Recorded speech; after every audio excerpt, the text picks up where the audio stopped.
All right, last one of the day. Thank you all for sticking with us. We'll do some questions at the end, so hopefully that'll incentivize you guys to pay attention and stay along. I'm Dave Engel. I'm the head of business development for StarkWare. Here with David, CEO of Ready. You want to go ahead and introduce yourself, please? Yeah, I'm David. Can you guys hear me? It sounds okay? Cool. David Bennahum, co-founder, CEO of Ready Games. My background's in mobile gaming, been building mobile gaming products for the last 15 years. And about 2 years ago, we at Ready, we've been building essentially game operations tools for game studios for some time. We began to see an opportunity to help game studios enter Web3. So traditional game studios actually entering into Web3. And we got to that realization as we ourselves, as a game company, started getting into running certain experiments on chain and realizing that the friction to just enable basic things was so high technically that kind of led us onto the opportunity here, which is to really create the whole tech stack necessary for, especially an existing game studio, to take those titles, things that are on Android, on iOS, on PC console, and bring them on chain with an eye to mainstreaming access to just traditional game players, right? So a lot of the people we work with now are just dealing with regular game players who are not necessarily by any means Web3 native or blockchain experienced in the least. So a little bit of my background, it's technical, it's also just business development and working on this pretty awesome project with help from StarkWare. All right, I want to talk about the tech first, then we'll talk about the economics, and then we'll talk about kind of where you guys are heading and where your successes are. Why is it hard to build a game on Web3? Yeah, so for those of you who here's ever programmed a video game? I'm just curious. Raise your hand if you've ever worked. Okay, so there's one there. Excellent. We have two. Thank you.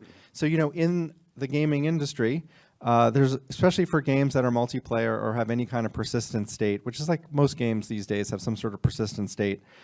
A lot of stuff is happening server side.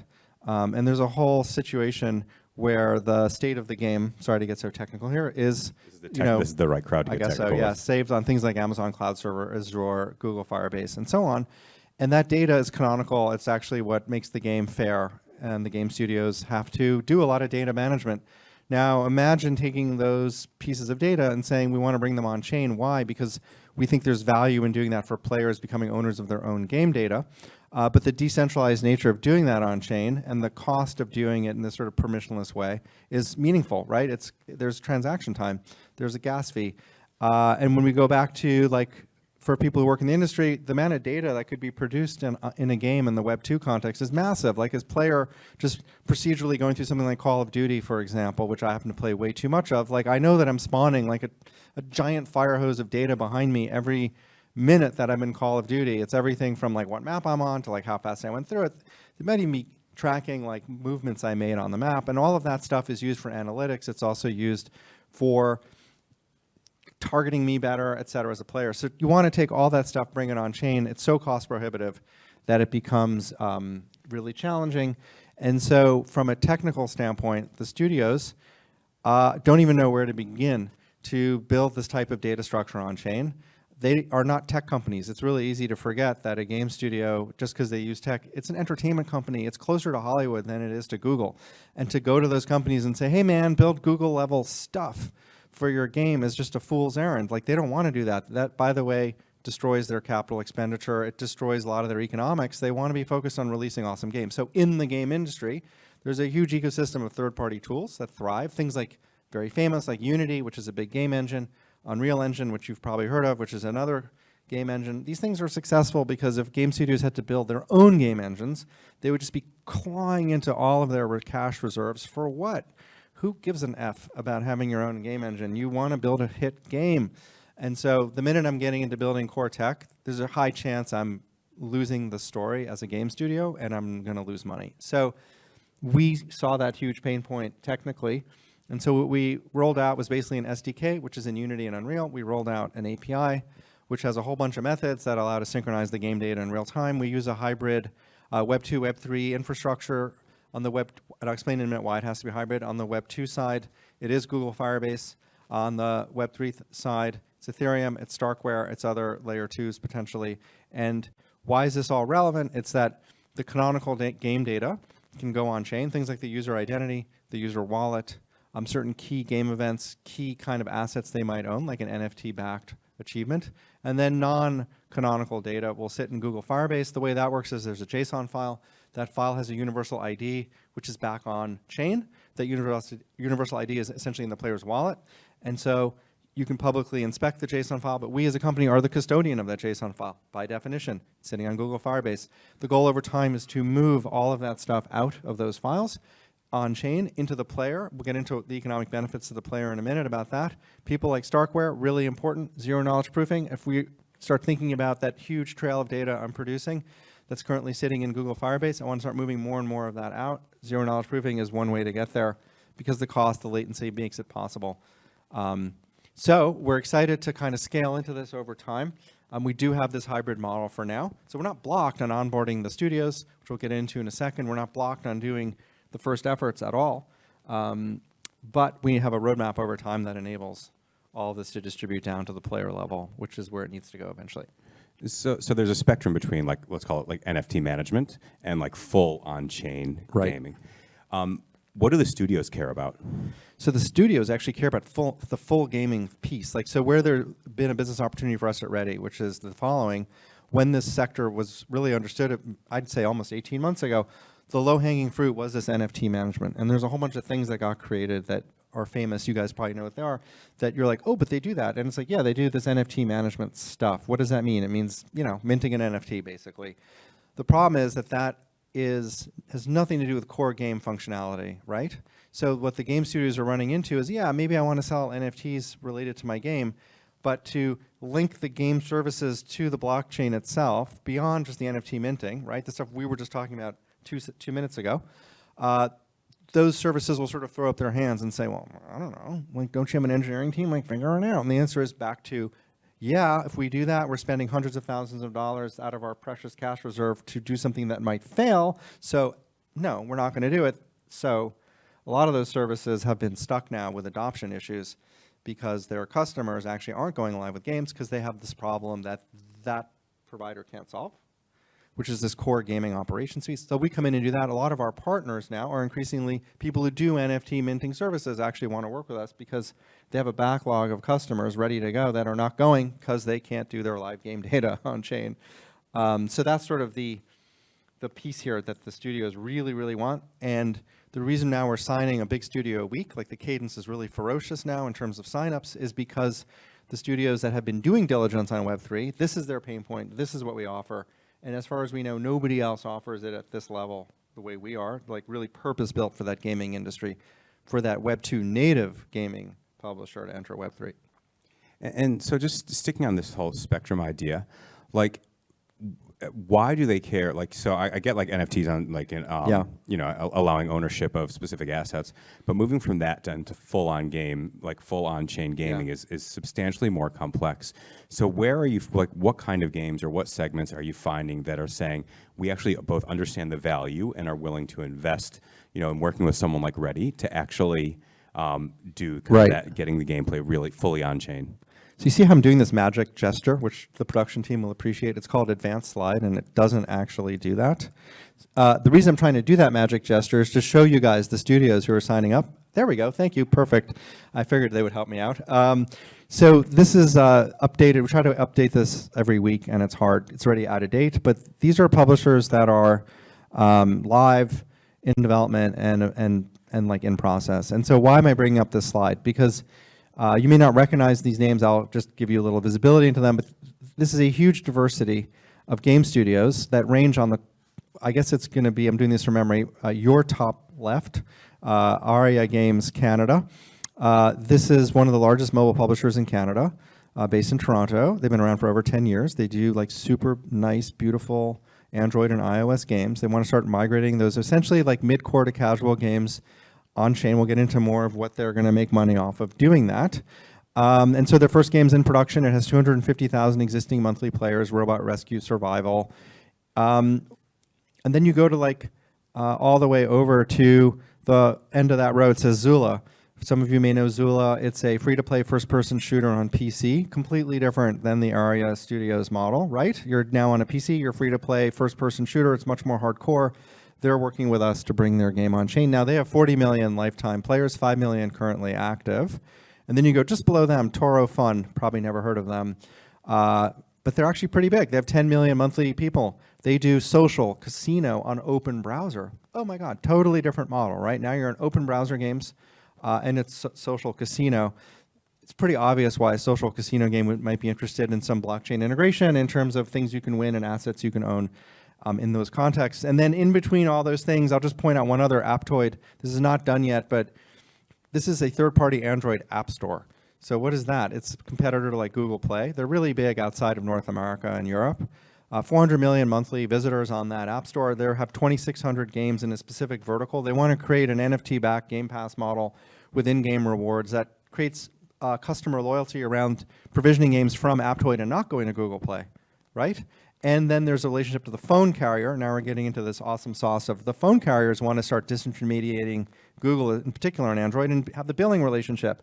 So you could theoretically purchase these things through your phone and have that go on your phone bill and not through some other payment thing like PayPal or blah, blah, blah. So you've got an Android app store. You've got a free-to-play thing on PC. You've got the social casino thing. You've got Aria doing high performance, like beautiful casual games on mobile, and more and more and more. And so collectively, right now, I think, can we do another click, maybe? Go forward. Let's see if it works. I'm talking to the production team. Is it possible? Oh, there we go. Maybe I'm doing that click. But look at the wallet growth. I mean, this is basically what's happening now. We went live with the product to do this basically in November of 22, and it's now, I guess, February of 23. And so the reason there's this sort of monstrous burst now is that these big studios are coming on. One of the first things they want to do is take their existing Web 2 players, get them engaged to focus on Web 3. And one way to do that, claim your wallet, like get going, is to do like an NFT airdrop, et cetera. They have the data store with all the Web 2 players. They can message them directly. And so Zula is the one that's moving in first to do all this stuff. They have we targeted the 5 million current like active players. And so now they're all claiming their on-chain identity. So as that game then goes live in Web 3, they're going to be prepared to start doing transactions. So why on earth are the publishers doing all this? Sounds fun, and I am clicking it myself, yay. It's basically, sorry for a somewhat noisy slide, but let's just make, this just tells a story of money, money, money, money, money, money, because that's the only reason they should do this is money. Let's be clear, there's no philosophy here other than make money. So this is unit economics. These are coming out of the first games we did that were hyper casual that we moved on chain. And these are horribly thin unit economic games. And what you see here are the Web 2 cohorts versus the Web 3 cohorts and how they behave. So I'll say top left, basically in a free-to-play game, you're trying to convert your players to purchase. Benchmark was 4.5 before transition. The Web 3 cohorts showed up 40% made purchase decisions. Okay, first mover, early adopter, but okay, that's a 10x increase in purchase interest. That's going to cool down over time, right, as you move out of the early adopter. The thing right next to it is the average revenue per daily active user, the ARPDAU. That went from 11 cents in Web 2 to 30 cents in Web 3. So now you're seeing basically people spending more on those digital assets. Why? Because they have more perceived value as a player. Why? Because they actually can do things that a Web 2 asset can't do. Oh, really? Like what? Well, you're the legal owner contractually of the asset. You can resell it and trade it. It can potentially give you a dividend or yield if it's infused with the ecosystem token that we offer, which we encourage every publisher to do. So now you can essentially stake your digital collection and get yield.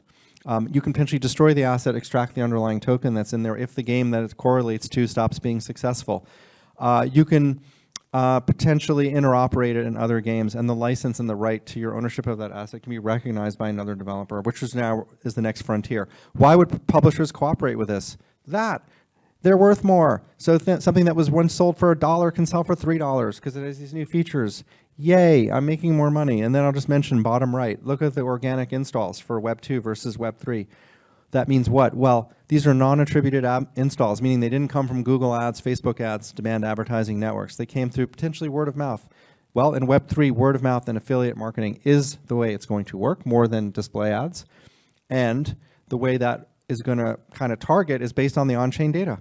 So essentially, in the Web3 environment, what you're doing as a publisher is you're looking at people's on-chain data, their game history, and you're making offers to them to try a new game. But now what's so cool is you can do the deep in-app attribution to the on-chain identity and say, not only try this game, but within the next 40 hours, play down to level 5. Oh, and get above 10,000 points on level 5. Oh, if you do all those things, boom, boom, boom, we're going to release to you these NFT-backed assets in the game or other rewards.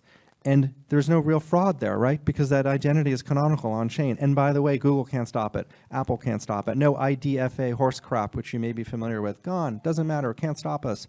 And finally, who loses in this equation? Definitely Facebook. Definitely Google. They're black boxes. They do this matchmaking. They take a ridiculous amount of money. They're worth $500 billion. Why? Nobody knows. It's all secret. But now with this stuff, it's the player getting the benefit. The player is getting the reward. And a lot of the media spend is going actually to the player. To get the reward to try the game. So all of this requires on-chain data at scale, requires ZK proofing, requires people like StarkWare to help us do this. And in the meantime, we are running this hybrid Web 2, Web 3. But the bottom line is make money. That's why publishers are doing it. And that's why we're signing a big publisher a week at this point, and it's growing so fast. So I assume that that data is from more like NFT management type games as opposed to the progression to on-chain data. Is that correct? That data is yeah, it's basically NFT related, right? They're buying NFT type assets. So I think what's really interesting, what you said, I just want to understand more. Yeah. Like, do you have data around the quality of like the ad targeting? So like it clicked in my head that the benefit of the on-chain data is then the quality and the ease and the kind of open network of actually understanding customer data and then being able to target them more effectively. Yeah. Like, is there any precedent to understand? Because this is like the front door, and you're already seeing how they're more engaged. And then the cream is then your ability to remarket to them far more effectively than you can in a closed ecosystem. Yeah. Do you have any data on that yet? In terms of, I didn't understand what data question you're asking exactly. So you mentioned that the quality of your ability to then remarket to these customers because the data is on chain is much better than in a closed ecosystem where you're like using Google Analytics. So do you have any data around the upside that you get like remarketing to these customers relative to in a closed ecosystem? Yeah, so basically what happens when you have the game data on chain associated with profiles, you can't trade that data. So that data is not sellable, right? You can't move it to somebody else. It's really your data. Now, that data tells people stuff about your behavior in the game, from your skill level to the amount of time you play, potentially to who you play with.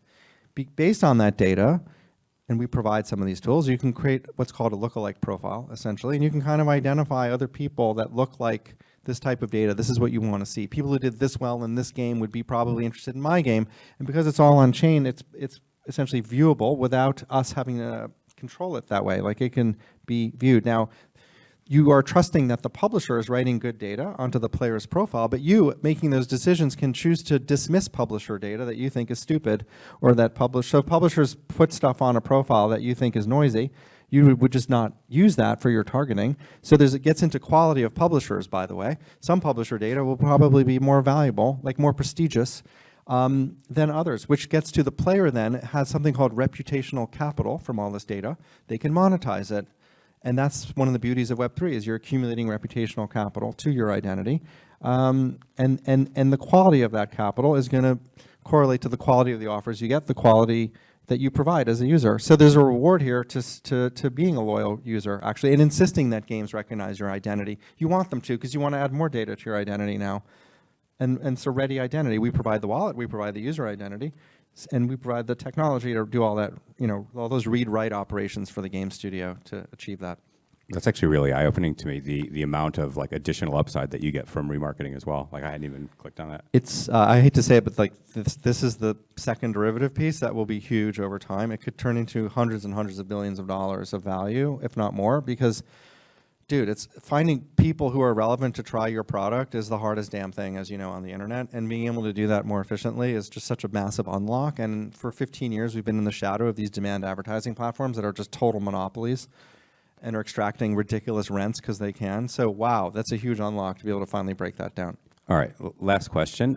You have done like extensive due diligence on different blockchains. You worked on Ethereum. You looked at StarkX like significantly as well. You landed on StarkNet. Why? Yeah, well, I think for us, StarkNet, it's the opportunity to really create our own custom StarkNet, honestly. We need all these. Can you explain what that is? No, but maybe you can. I can. Okay, a custom StarkNet is basically a version of StarkNet that is purpose-built for a specific need that an enterprise might have, like ours. And so the reason we want to do that is that the smart contracts and the way the data transits in a custom StarkNet is more purpose-built. Also, we can then silo off essentially little mini, like let's just say the StarkNet, not to get too layery here, is like a layer 3-ish kind of moment.